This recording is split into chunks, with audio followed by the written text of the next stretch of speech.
జనులకు తెలియని జపములు జరిపినదా మురళీ సఖీ వెనుకటి బ్రతుకున చేసిన పుణ్యమిదా తనువును నిలువున తొలిచిన గాయములే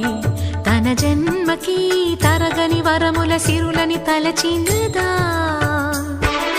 కృష్ణాని